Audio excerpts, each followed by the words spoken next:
Hello అండి, welcome back to Venus kitchen. Summer స్పెషల్స్లో భాగంగా ఈరోజు వీడియోలో ఒక సరికొత్త రెసిపీని చూపించబోతున్నానండి. మామిడికాయతోటి వడియాలను చూపించబోతున్నాను. ఇవి అచ్చం రేగు వడియాల్లాగే ఉంటాయండి. మనం చెప్తే తప్ప వీటిని మామిడికాయతో ప్రిపేర్ చేశామని ఎవ్వరూ కనిపెట్టలేరు. గింజలు లేకుండా రేగు వడియాలను తింటే ఏ టేస్ట్తో ఉంటాయో ఇవి కూడా ఆల్మోస్ట్ అదే టేస్ట్లా ఉంటాయి. టేస్ట్ అయితే చాలా చాలా బాగుంటాయి. చేసుకోవడం కూడా చాలా సులభంగా ప్రిపేర్ చేసుకోవచ్చు. వీడియోని ఎక్కడ స్కిప్ చేయకుండా చివరి వరకు చూసి మీరు కూడా తప్పకుండా ట్రై చేయండి. రెసిపీ కనుక నచ్చినట్లయితే ఒక లైక్ చేసి ఛానల్ని కూడా సబ్స్క్రైబ్ చేసుకోండి. ఇంకా లేట్ చేయకుండా ఈ మామిడికాయ వడియాలను ఎలా ప్రిపేర్ చేసుకోవాలో చూసేద్దాము. ఈ వడియాలను ప్రిపేర్ చేయడానికి పుల్లటి మామిడికాయలను కాకుండా తీయగా ఉండే మామిడికాయలను తీసుకోవాలండి. మామిడికాయలు తీయగా ఉండాలి, అలాగే గట్టిగా కూడా ఉండాలి. నేను ఇక్కడ బంగినపల్లి చిన్న రసాలు తీసుకున్నానండి. తీయగా గట్టిగా ఉండే ఏ కాయలనైనా సరే ఈ వడియాల కోసం ఉపయోగించుకోవచ్చు. పండిన కాయలు గట్టిగా ఉన్నవి తీసుకున్నా కూడా పర్వాలేదండి. మెత్తటి కాయలు మాత్రం ఈ వడియాలకి పనికిరావు. కాయలు మెత్తగా ఉన్నట్లయితే వాటితో మామిడి తాండ్ర ప్రిపేర్ చేసుకోవచ్చు, కానీ ఈ వడియాలు అయితే ప్రిపేర్ చేయలేము. ముందుగా కాయల్ని శుభ్రంగా కడిగి తడి లేకుండా తుడుచుకున్న తర్వాత ఇలా వాటిపైన ఉండే తొక్కను తీసేసుకోవాలి. తర్వాత వీటిని గ్రేటర్ తోటి తురుముకోవాలి. గ్రేటర్తో తురమడం మీకు కష్టంగా అనిపిస్తే ఈ మామిడికాయలను కొంచెం పెద్ద ముక్కల కింద కట్ చేసుకుని మిక్సీ జార్లో వేసుకుని పల్స్లో గ్రైండ్ చేసి తీసుకోండి. నేనైతే మొత్తం అన్ని కాయల్ని కూడా ఇలా గ్రేటర్తోనే తురుముకుని తీసుకున్నానండి. ఈ తీపికాయలు పైన తీపిగా ఉన్నప్పటికీ టెంక దగ్గరికి వచ్చేసరికి చిరు పులుపు ఉంటాయి కదండి, మనకి ఈ వడియాలకి ఆ పులుపు అయితే సరిపోతుంది. ఇదే విధంగా మొత్తం అన్ని కాయలను తురుముకొని తీసుకోవాలి. అన్ని తురిమిన తర్వాత ఇక్కడ చూపిస్తున్నాను చూడండి. ఇప్పుడు ఇందులోకి కొద్దిగా పసుపు, రుచికి సరిపడా ఉప్పు వేసుకోవాలి. ఒక 2 టేబుల్ స్పూన్లు ఉప్పు వేసుకోవాలండి. 5 లేదా 6 కాయలకి సరిపడ కొలతలు ఇక్కడ చూపిస్తున్నానండి. అలాగే 2 టేబుల్ స్పూన్ల కారాన్ని కూడా వేసుకుంటున్నాను. మీరు పూర్తిగా పచ్చిమిర్చి ముద్దతో అయినా సరే చేసుకోవచ్చు. కలర్ బాగా కనిపించడం కోసం నేను కొద్దిగా కారాన్ని కూడా ఉపయోగిస్తున్నాను. తర్వాత ఇందులోకి బెల్లాన్ని వేసుకోవాలి. 5 కాయలకైతే పావు కేజీ వరకు బెల్లం పడుతుందండి. మీరు తీసుకునే కాయల తీపిని బట్టి బెల్లాన్ని వేసుకోవచ్చు.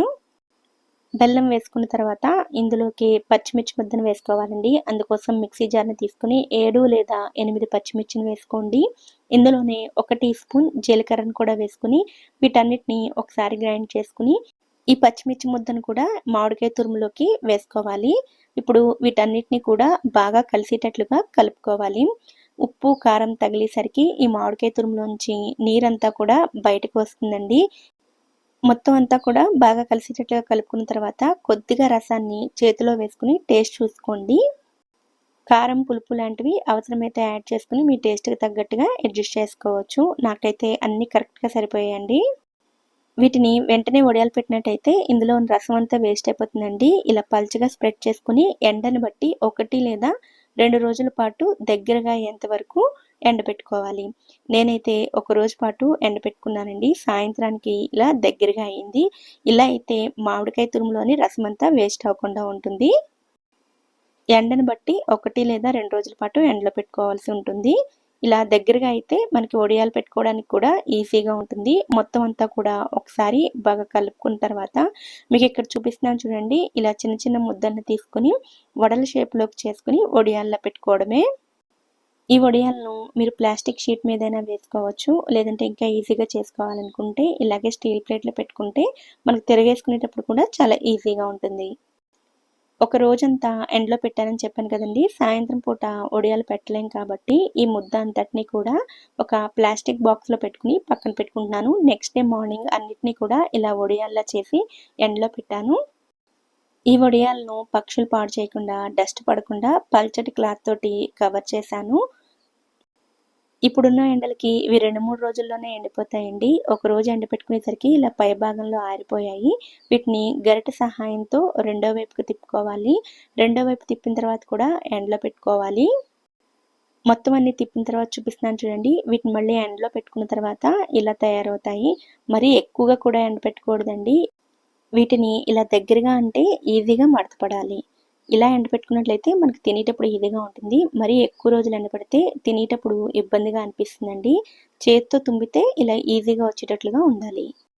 ఇలా ఎండపెట్టుకునే మామిడికాయ వడియాలు మీకు సంవత్సరం పాటు నిలవ ఉంటాయండి. మధ్య మధ్యలో 3-4 నెలలకు ఒకసారి ఎండలో పెట్టుకున్నట్లయితే ఏమాత్రం పాడవవు. ముందే చెప్పాను కదండీ! గింజలు లేకుండా రేగివడియాలను తింటే ఎంత కంఫర్ట్‌గా అనిపిస్తుందో, వీటిని తిన్నప్పుడు కూడా అదే విధంగా ఉంటుంది. టేస్ట్ అయితే ఇంచుమించుగా రేగివడియాల్లాగే ఉంటాయండి. చాలా చాలా బావుంటాయి.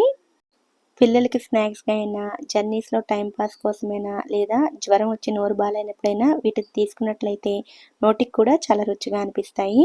మీరు వీటిని ఎవరికైనా గిఫ్ట్ చేయాలన్నా కూడా ఇలా బాక్స్‌లో పెట్టి ఇచ్చినట్లయితే మీరు చెప్తే గాని మామిడికాయతో చేసిన వడియాలని ఎవ్వరు కనిపెట్టలేరు.